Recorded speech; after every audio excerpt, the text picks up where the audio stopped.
Hello, everybody. My name is Brian Fuller, and I'm being joined today by a couple of the members of the Contigo team, really just to highlight some of our 2022 strategic initiatives. And let me go ahead and of course. So yes, I'm Brian. I'm the CEO of Contigo. Know most of y'all out there who are joining in, and thank you for taking the time today just to tune in to see what we're up to as we start out in 2022. I'm joined today by Andrew Williams, who is our Director of Service Delivery, which means he oversees all the products that we use, which is a tremendous amount of products that we use to alert on this and that, and the IT infrastructure and security products, as well as the technical resources roll up to Andrew. And then Jordan Thompson, who is only what his mother calls him. We call him JD Thompson. He is in charge of our compliancy initiatives here at Contigo. And that's our compliancy initiatives are really meant to benefit not just our clientele, but also Contigo's internal operations, of which there's a little bit to talk about on that front that I think will put all of our clients in a more comfortable place with how we kind of manage things here internally. So let me start out by saying a couple things. 2021 was a great year. We are seizing on many of the initiatives that we had kicked off in 2021, and a lot of that was cybersecurity related. And so when you look at our service, I always tell people, like, hey, I see three columns in the Contigo IT service. I see without a doubt, the most important thing in the world is managing and supporting our clients' employees. And then there is the TLC we must provide to the IT resources in general, right? I mean, just the overall acknowledgement of the health of the infrastructure, be it servers, network equipment, computers, all of that hardware we need to be in front of, and we need to understand what's going on with it. And then lastly, and this last column has really gotten a lot of our attention, and we put a tremendous amount of energy into it, and that's the topic of cybersecurity. We are a much different IT support firm today than we were when we started out, 12 years ago. Cybersecurity is definitely in the news. It gets a lot of people's attention, and I'm very proud of the endeavor that Contigo has been on to shore up our clients' IT security posture. And we're going to talk about how we're parlaying some of the things we did in 2021 into 2022. So real quickly, just as a quick look at where we are today at Contigo. So we're about 30 employees, and we've actually, I feel 2021 was a great time where we were starting to really keep people in swim lanes. And by doing so, we were able to really delegate different roles much more efficiently. And if y'all everybody here is more or less familiar with Contigo, and you can see that our help desk continues to grow, which is the support that we provide for the employees of each of our clients.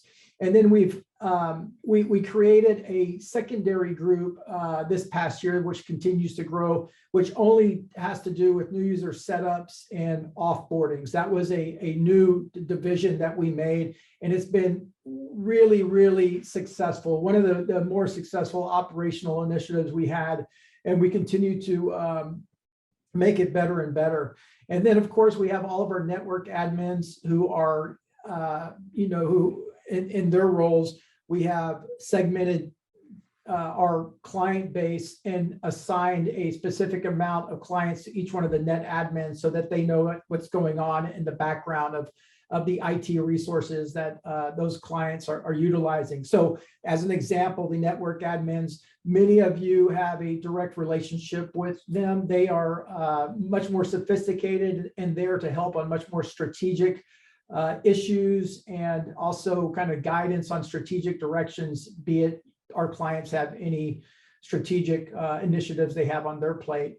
And then our very important client advocates, and then we have a lot of staff that help support all of the technicians. So we started out 2021 at probably 24, 25 employees. We're up to 30. I want to, as the CEO, I love the fact that we have some wind in our sails, maturity is really coming into the organization, and I want to whatever we do, I just want to make sure we have sustainable growth so that we can maintain the processes that we put in place, and more importantly than anything, the culture that we've been able to have across the organization.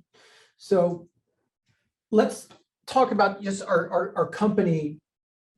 What really makes us tick, right? This is at the end of the day, it runs through every conversation we have. We have as a company, we have quarterly, we call them State of the Unions, where I get up there and I talk to our entire staff just about the last 90 days, and we talk about a wide variety of topics. But mostly we always kind of come back and we talk about the initiatives that we've been working on. And it's very easy, obviously we all know this, it's very easy to create new ideas and then all of a sudden put them into operations, and then all of a sudden they fall by the wayside. I want to make sure that when we kick off an initiative here at Contigo, we see it all the way through. And I definitely want the employees to see that we stay committed to those endeavors. But in everything we do, the underlying tenets are, look, we want to be a better partner to our clients. And we look for opportunities in the most challenging of times to really kind of strengthen that particular tenant. If you look back at the snow event that happened last year, that was a time for us to step up and really make sure that we were going above and beyond, and not and making our clients aware of their infrastructure and what was going on and what was down and when they could get back to work, and not kind of falling in line with the whole woe is me and atmosphere that was a possibility, because everybody could have an excuse, or in the COVID lockdowns, we really wanted to step up and communicate well, and so we looked for opportunities where not just day to day where we want to be a better partner for clients, but anything that we think we can go above and beyond. We talk about it with the idea that we always want to be a better partner for our clients. Now, the other thing is, I can tell you that we are very focused on remaining focused on Central Texas, right? I mean, I've got to tell you, I've seen a number of companies in our vertical who have tried to expand their services into Houston or San Antonio or Dallas, and they'll try to put a foot in those markets and put a lot of resources in there. As I tell the entire staff, we are focused on Central Texas, right? So from San Marcos, we have a couple of clients that kind of go up into the way of Waco, Marble Falls to Bastrop. In that geography, we want to have a very, very solid business. And the other reason we want to stay focused on Central Texas is because it's very important that we have relationships with the key stakeholders in our region. So even though many of our clients have outposts in different cities, most of their stakeholders are here. And as y'all are aware, quarterly business reviews are very standard for our service offering, and we want to be in front of those VIPs to kind of tell what's been going on with the service. And then lastly, we want to make sure that we're taking care of our own house, right? We want to make sure that we're doing everything we can to protect our IT resources. We want to protect and really be mindful of what our clients are allowing us to manage within their infrastructure, and make sure that how we do that is very secure and safe. So we talk about these three things quite a bit. So let me talk a little bit about the support service improvements that I think are seen by many of our clients in different ways. These are very important key components of what we're focused on right now. They're taking up a lot of cycles. We're having a lot of meetings on these different topics, but by far the one that has the most wind in its sails is making sure that the cybersecurity posture of our clients is very well kept. It's audited, it's communicated on, and if recommendations are made, we're working with the clients to better provide security across their infrastructure. As we look at employee support, on how we support all of those employees, we have some things that we're doing there as well that I think will be well received. And then finally, one of the challenges, and I've always known this about the business that we're in, is it's very easy to live behind the curtain and provide remote IT support. And I've always found that was a organic challenge that we needed to overcome. And if you've seen what we've been doing in the past year, you've seen quite a bit of outbound communications coming from us. And we're doing this in a number of different ways, but really the whole idea is to make sure that we're doing everything possible as an IT support firm company to pull the curtain back between us and our clients. And there's not just one way of doing that. So we're doing that in a number of different ways. So let's walk into what we're going to chat about in security. So security for us right now, as I was talking about earlier in the opening, we didn't. There was a time where it was just all we were doing was put an antivirus on PCs, and we were backing up data, and we had a spam filter for email. Well, today it's much different, right? So everybody's familiar with ransomware. There's email hacks. We're aware of how the ransomware virus kind of propagates itself within the environment. We know much more about the maliciousness of today's threats than we ever did 10 years ago. And we've really stepped up our game, right? So there's a couple ways that we've attacked it, right? So one is we've deployed, there's 10 different products that we've used. And this past year, we added 2 new products to our product stack that all live behind the scenes. But we have products in there that tell us, if somebody's email has been hacked, and we've got products that tell us if users have been added into Active Directory, and they're all technically, they're under the radar and you don't really see them, but they're alert-based products that give us a real advantage if something bad was to happen in the infrastructure. And when we first started out, we had maybe three or four products, and today we come in and we have 10 different products. And products itself haven't been our strategic direction alone. What we also need to do to shore up our clients' infrastructures is really be good at auditing and looking in the right places to make sure firewalls are configured properly and the backups are being done properly. And if you think of a pie chart, and that pie was carved up into 30 different pieces, that's what IT best practices looks like. There's something to do in 26 different ways to make sure that your overall IT posture is good.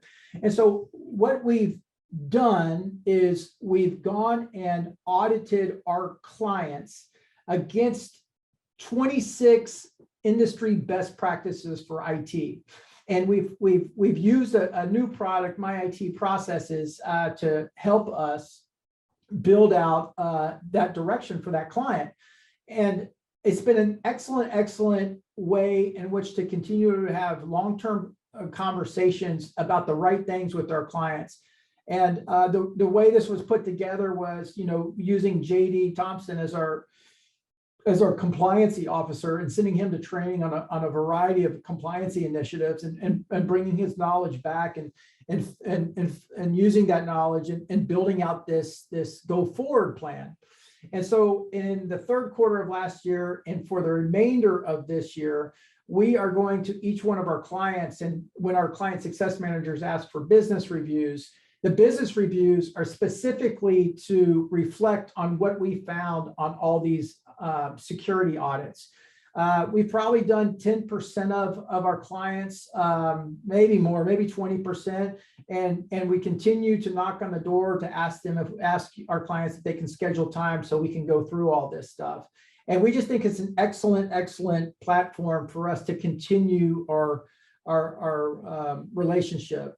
And so the way those have worked out for us and the amount of time we spent building it, and we continue to do it for this year, is so we have JD come in and he brings a wealth of knowledge on, healthcare initiatives that are built in HIPAA, Nist, which comes from the federal government, ISO standards from manufacturing, SOC standards, which are CPA driven.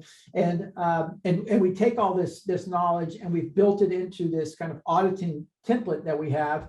And the network admin that's assigned to your account goes in and does all the heavy lifting to make sure that multi-factor authentication is turned on, to make sure that that the backups are being done appropriately, to make sure the firewalls are configured right. And it's an auditing process that we're much more structured in how we do it now. We know exactly the points that we're hitting on as we've matured into a more substantive IT support firm. And then the client success manager takes that business review and produces it and walks through it each quarter. Now, what comes out of those security reviews is we'll go through those 26 initiatives and we'll identify where the gaps are.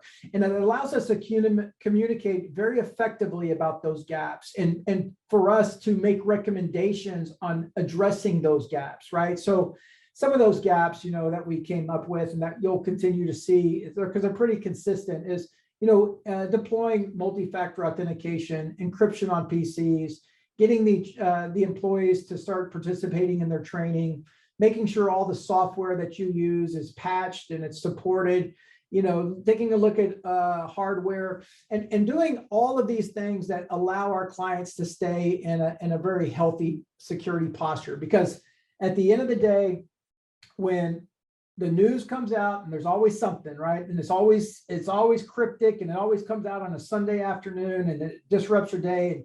It could be the pipelines that get ransomware, or it could be a retail outlet that gets their database hacked, and you're sitting there and you're wondering, I wonder what Contigo is doing to keep us secure.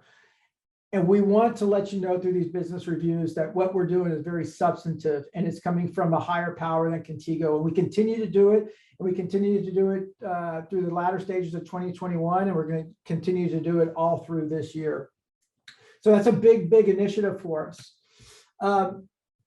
Now, going into something that's a little outside of cybersecurity, but one that is a big investment for us, and we continue to build out this team in 2022, is so we move and are moving away. When tickets come into our help desk for support requests, y'all saw on the far left in our org chart, there's 9 people in there, and they're taking all kinds of support requests and sometimes working 2 or 3 at the same time.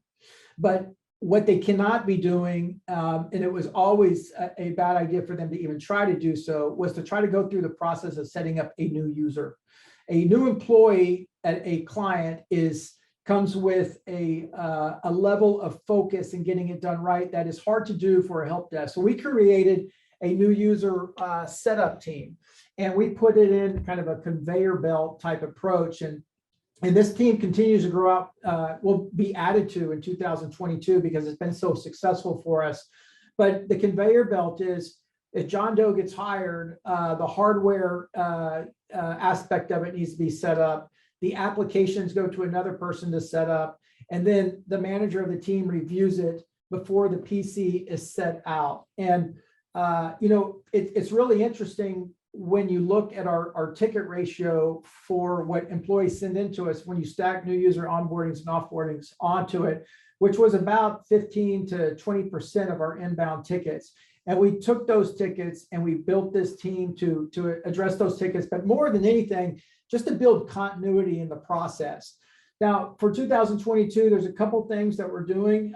We would like to we'd like to add some headcount to this team, so there's some redundancy in there, and also really kind of go back to many of the clients. We tried this early in 2021. We're going to try it again, but go back to the clients and ask if we can help work together in building out a customized onboarding sheet. We have some ideas, and we've proven that these ideas are beneficial for both us and our clients to change the way in which new user setups are done.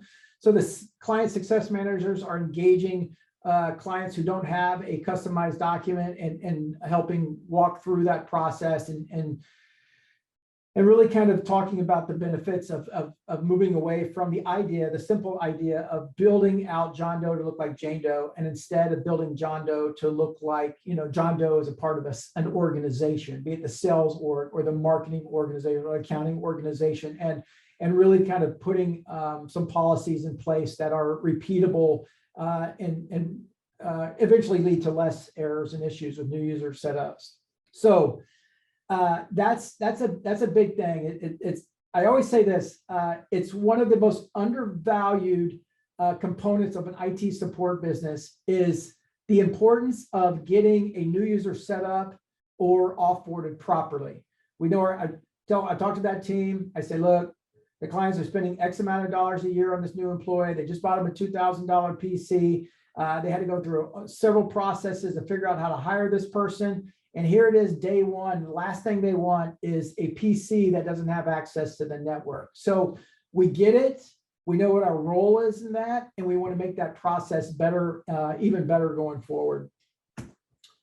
The one other thing I'll tell you, just kind of that's out in front of our 2022 direction is always are we looking for ways to pull back the curtain, right? So in December, one of the things that we needed to do, and this actually was a requirement that JD said that we needed to accomplish through the compliancy direction we're going, is we need to have a way of an automated way of alerting stakeholders within all of our clients on major security issues that come out in the atmosphere, right? So we did. So we went and we created an automated alert. It goes out via our website, and we went and we got all the VIPs of all of our clients, and we put them in there as contacts. And when there is something substantial that happens out there in the infrastructure, in the marketplace, be it ransomware or some kind of gap in an operating system, which happened recently with there was some kind of Java script that was problematic recently, and we sent it out through a notification and went out to all of our clients to let them know about this, but not just to let them know. To let them know what our role was in making sure their environment stayed safe. So, if we're gonna send something out, we want everybody to know what it is that we're doing to help.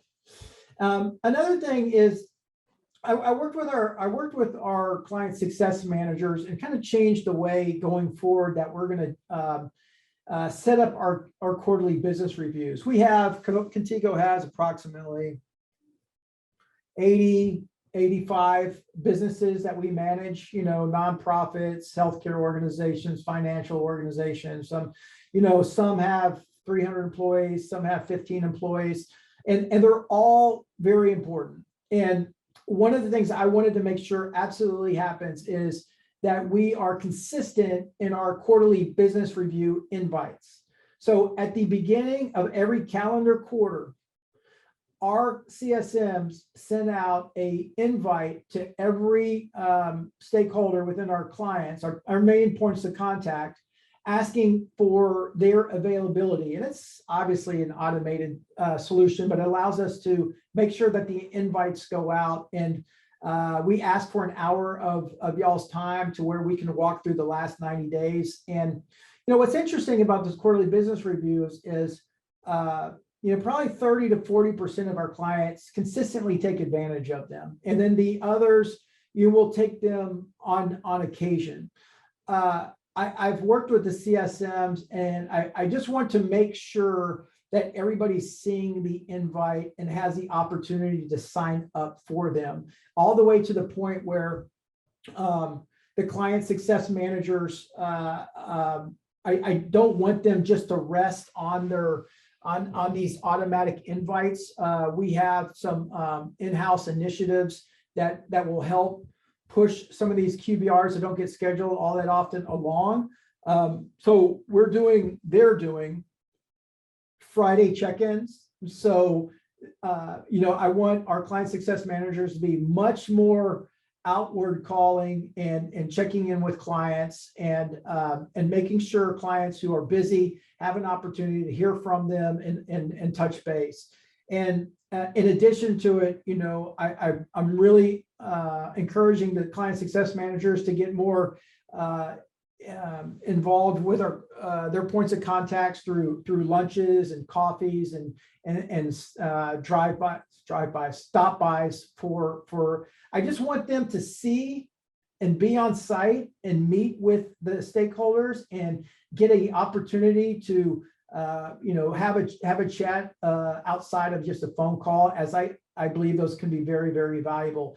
Those client success managers, just so I can tell you, they are not client success managers, they are client advocates. And they are the ones who can change the course of a day by working on behalf of their client to get something addressed. And we put them there for that very reason. They meet with the executive team often, and they're very involved with the clients, and they know that they're the voice of their clients within the offices of Contigo. So they're very, very important. Okay. We have also, we've been very keen on since 2021 and going into 2022 about each quarter performing a webinar of some type of substance, right? I don't want to do it just to, for a waste of time. What we want to do is we want to talk about, why are people getting cyber insurance? We want to talk about compliancy initiatives. We want to talk about what we're doing from a security standpoint and continue to go forward. Our next webinar, quite honestly, is something that's geared towards all of our Office 365 clients. After 10 years, Microsoft Office 365 is raising their price, and they're not just raising their price, they're doing some things that we want to understand and relay back to our clients. And so we'll be having an upcoming webinar on that I think will be very informational. So, and then of course we have the monthly newsletters that come out, and I hope you'll all take a chance to see those. Those monthly newsletters are great. They're interesting. We try to put in stuff that's interesting. It's not stock stories. It's stories about what we have going on. And it's also, we put videos in there as an opportunity to see some of our employees and just kind of who they are. And they're just quick 1-minute videos, but a real opportunity just to see the people who are answering the phone and supporting your employees. And then social media posts. What company's not doing social media posts today? So all of this is kind of our way in 2022 of staying committed to getting our word out and letting our clients know without having to ask us that we're on top of certain things that I know that they'll find important. Okay, so I'm going to put a sock in it for a second. I know I've chewed up a lot of time here, but the first person I'd like to introduce is JD Thompson. And, JD has been working on, like I said, our compliance initiatives that we've had for our clientele, as well as he's put his focus on Contigo itself. And I want JD to kind of talk about some of the more important stuff we have going on and putting our own Contigo house in order. And I think you'll like what he has to say. So JD, take it away, and look forward to hearing from you. Awesome. Thank you, Brian. So like Brian said, we're trying to put our house in order. We really want to let our clients know how serious we take cybersecurity. And we have about 85 clients, and each of those clients are in different verticals. With each vertical is a new regulation. And with all those regulations, there comes lots of different cybersecurity practices or implementations that need to be done. So when we really start looking at what implementations do we make as a company, we started looking towards NIST 800-171, which is Basically 110 practices that if you want to do any kind of business with the Department of Defense, you have to follow these practices. It's the best way to make your environment secure. And so with all of these 171, these 110 practices, they're super stringent and they encompass all of these different regulations that we keep hearing of. And like Brian's mentioned, HIPAA and PCI DSS, ISO standards, things of that nature. And so we wanted to find the best practices that we could put in place. It's going to cover all of this. We didn't want to have separate security for, this client over here, this client over here. We wanted it to be the best possible for each client that we have. So we have been forming towards, again, the 171 alignment. And in doing so, there's many core domains of 171, but two of them are very important. And oftentimes they're underperformed or even neglected. And that's incident response and disaster recovery. And so we wanted to strengthen these two important functions to make sure that our environment, again, is as secure as possible, but also let our clients know that we have a very serious take on cybersecurity. And so on our incident response plan, that's an organized approach to addressing and managing the aftermath of a security breach or cyber attack. So the main goals in IRP are really to minimize the losses, fix vulnerabilities swiftly and effectively, and then strengthen the cybersecurity to avoid those future incidents. So when you follow the Nist plan, the very first function is identify. So you have to know what is on your environment, what devices are there, who's accessing the network. And then from there, you go into protecting it. What implementations are you using to protect your environment, to protect the devices that you have connected? And then the third one is detect. How are you detecting certain attacks that come to your environment? Or if an employee does something like clicks on a link or something, what is the detection process for that? And now, so that's really. I just wanted to make sure we clarify. So this is the process that you put us through, right? Correct. I mean, we can't do it for clients, but you went and you're answering all of these questions, asking all of these questions of Contigo. Right, exactly. And so as the very last bullet point there's three main phases. You have the plan, the implementation, and the test. So what we did with Contigo is we took many meetings to try to plan out what specifically are we going to categorize as an incident, what levels of incidents are there going to be, and then what are our specific approaches to those incidents. So we wanted to know if there's a virus on any computer, if there's malware, spyware, anything of that nature, what is our very first step? Steps one all the way through the finished documentation and then fixing or strengthening the cybersecurity to avoid those future incidents. So a lot of that planning was creating an IR team. So we have a team lead, a backup team lead. Let's say an incident happens while the team lead's gone. Who's going to take over that initiative of making sure everything is done properly? And we have it written in a way that every single person at Contigo has the exact steps of what to take. It's not a generalized, oh, you have virus, get rid of the virus, make sure the virus is gone, make sure it doesn't come back. It's a step-by-step, click here, go here, use this product that we have to make sure that your device is now clean and whatever that might be. And then after everything is planned and implemented, what we've done is then gone into the trained and testing side of it. So everyone on the IR team is now trained. They know specifically what their role is, what their job is, what kind of responsibilities they have when it comes to the overall incident response. And then it's tested. Do we have a separate network that we can connect devices to specifically give our environment the safety it needs while we do the mitigation of the incident? So we've taken all the time and we've really run out our incident response plan. And then the second one is disaster recovery. And disaster recovery, and some places call it a business continuity plan, is basically a formal document created by an organization that contains detailed instructions on how to respond to unplanned events such as natural disasters, power outages, and etc. So a successful DRP plan will address all types of operational disruption to the business. So when we've been planning this, we're thinking of, okay, what if there is flooding? What if there's a power outage? What if there's a fire? How in all of these situations do we not only keep our personnel safe and secure, but how do we keep our clients' operations still going? Because we all know that as an MSP, we are the backup plan for you guys in your IT. We support you and all your needs. So what happens if we have a disaster? How do we continue to do our job to keep your environment going? So we looked through all of the different disruptions that we would have. From there, we organized the disaster through location and level, and then contain, again, instructions that can be used by anyone.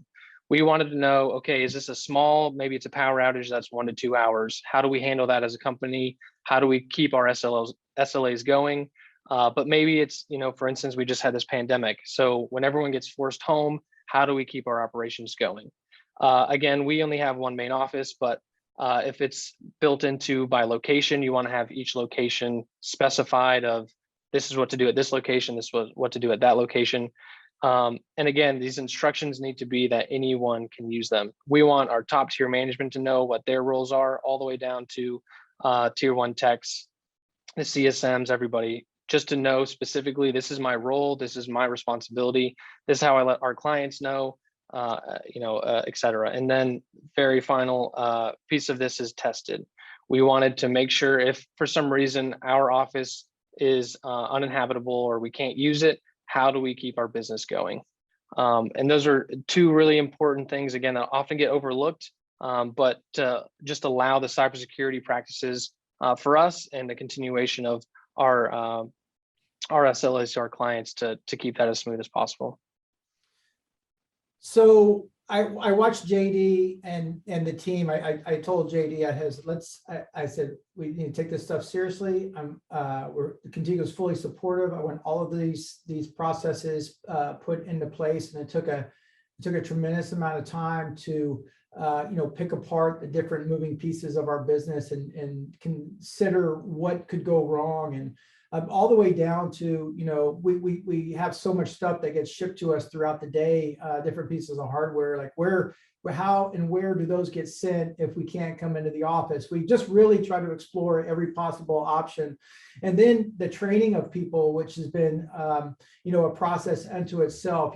We had to get the management to buy into it, the management to completely understand it, so that they don't only know it, but they know how to lead it, and bring in the different people underneath management, so they all have different roles, even to our marketing manager who's responsible for pushing the button to get the notification out to stakeholders. It's very comprehensive, and this is just our continual endeavor to make sure that our house is in order. JD's done a great job, and not only are we doing this for clients, but we are doing it for ourselves. And we hope that this gives our clients a peace of mind about how seriously we take our responsibility in the data that we manage. So let me do this. I'm going to turn it over. There's Andrew, look, coming up behind the avatar. Hey, Andrew. Andrew is our director of service delivery. As I told you, he's very, very successful at integrating our products and putting some processes into the place on how the people are organized in our infrastructure. And I'm going to turn it over to Andrew to just talk about some of the stuff and the direction we're focusing on in 2022 as it relates to products and stuff of that nature.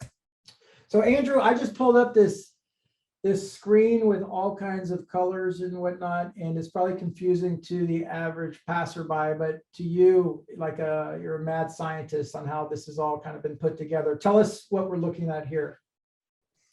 Yeah, so we have a slew of products to help our clients align with those Nist controls that JD had talked about.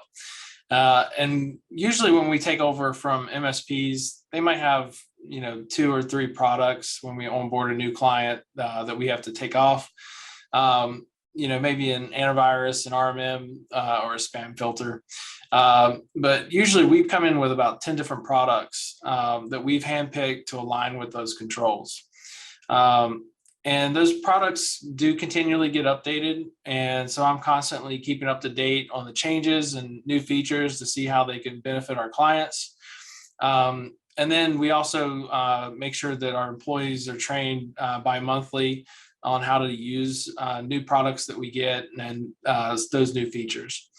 But as far as integrations, this is where a lot of MSPs can fall short. Is it takes a lot of time and attention that you have to be willing to invest that effort to make products work together. And if you don't integrate, it results in multiple portals that you have to, log into with different credentials, and you're looking at, multiple different screens and multiple different alerts from different systems. And what happens is you end up not logging into certain systems. Maybe it's not giving you as much data as another one. And so a lot of times they'll just either stop using it or not fully implement it. And so integration is a part of our decision making when we're evaluating these products.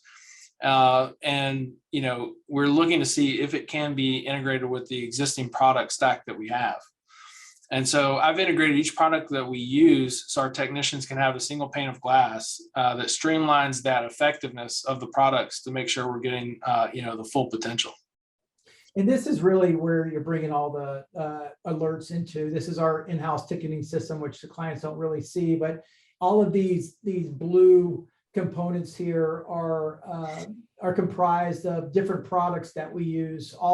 And then all the security tools over here that we continue to add on, different products that all get pushed into the ticketing system. So people aren't looking at different directions to see the important alerts that we've integrated. Right. And inside our ticketing system, we have different queues that, people work out of the different teams, and they see, what's relevant to them, but everyone does have access to, be able to see, each ticket. So it's crazy because when you have as many products as we do, those products are continually finding those vendors are upgrading, they're adding new features. The way in which they integrate with other products is constantly changing. I mean, it's not as though you build it and walk away. It's a continual massaging to make sure all this stuff works together. And then those vendors are also, eagerly trying to sell you their new stuff. I mean, we're always hearing about new products, and we're very open to that, right? I mean, we're always looking for new stuff to see what can keep us one step ahead of all the maliciousness that's acting out today. Here, let me take you to this slide, Andrew. This one right here. You have some points that you want to talk about. Yeah. So as a part of those products too. So I assigned 3 of our technicians to specific Kaseya products that we use, and put them on those advisory boards. So because we want to have input in the products we choose and be able to recommend improvements and new features that are going to benefit us and our clients. And then I also have quarterly meetings with Kaseya's Chief Product Officer, Ranjay Singh, to talk about, how things are working for us and where improvements, are needed in their products. And Kaseya is one of our larger vendors that we use, although we have products from other vendors, they're one of our, chief, partners in this. And then, I'm constantly evaluating new products, like you said, and services, to help improve our product stack and make sure that we have the services that, will help our clients best. And typically what that looks like is, attending webinars, in-person conferences, one-on-one presentations, and, on hands or hands-on trials. We use the same products that our clients use. And so we test those products on ourselves first. And so we recently evaluated a new spam solution to see if we still have the best product out there. And after about a month, in this case, we chose to stay with what we've got. And, it's still, our best choice for a spam solution. And then we also, we're almost finished deploying new Unitrends appliances through a refresh. We have about 60 of these appliances, and it takes a lot of time and effort to swap those out. But they're on a 3-year life cycle, and we want to make sure that we have current hardware and support for those, backup appliances. And with the new units, we also have improved offsite cloud backups and we've added new automated backup testing. Another thing we've been doing to improve our service offering is enhance our existing processes that we have internally. So I've created process evaluation teams to roundtable existing processes and procedures to make sure our internal documentation stays current.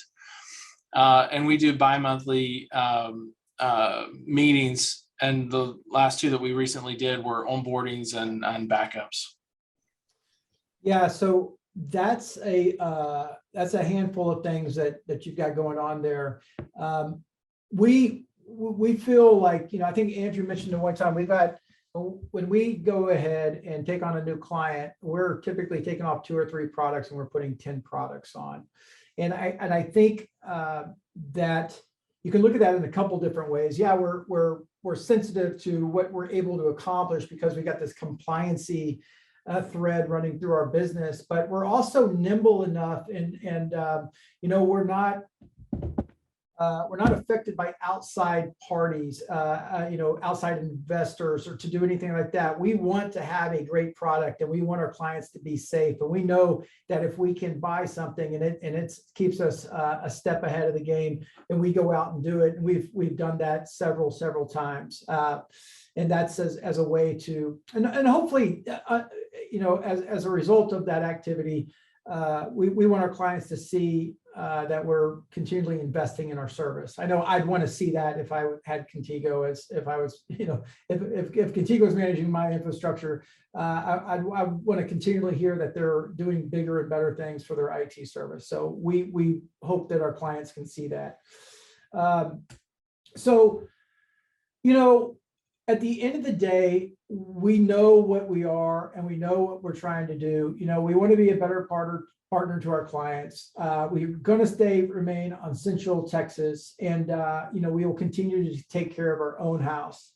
And this is most of our crew with some of our family members at our Christmas party, which we've done this boat now for 4 years. I'm afraid that I'm gonna have to choose something different. I don't know what else to do. It's such a great deal for the crew.